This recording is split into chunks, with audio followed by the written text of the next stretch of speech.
चलिए। हम दोन के बानी, नाम रामनाथ परी, थाना सब बता। थाना गोबरहिया परी, टोला मदरहो परी, बालविक नाव तेतर परी।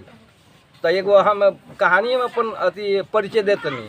थाना पोस्ट गोबरहिया दोन, थाना पोस्ट गोबरहिया दोन, घरवा हमर बाटे।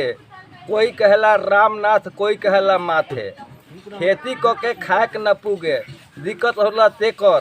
टोला हम मदरहवा, बाबजिक नाव रहे तेतर। जात के तो थारू बानी, मजदूरी बाटे पेशा। अभी तकले कमाते बानी, दूधू रह के बेटा।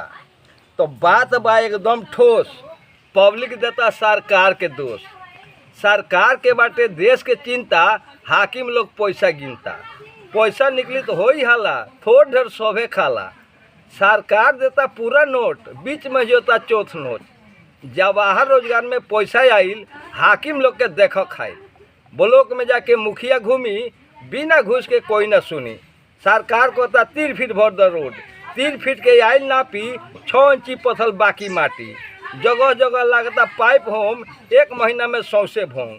बरसात में होता काफ़ी पानी, कोड़ के करता वहाँ डोब खानी।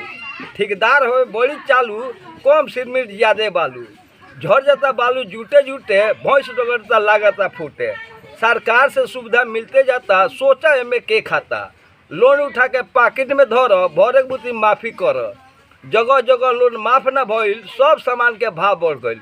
सब सामान लोग खरीद के खाता, भाव बढ़ गई का चिल्लाता।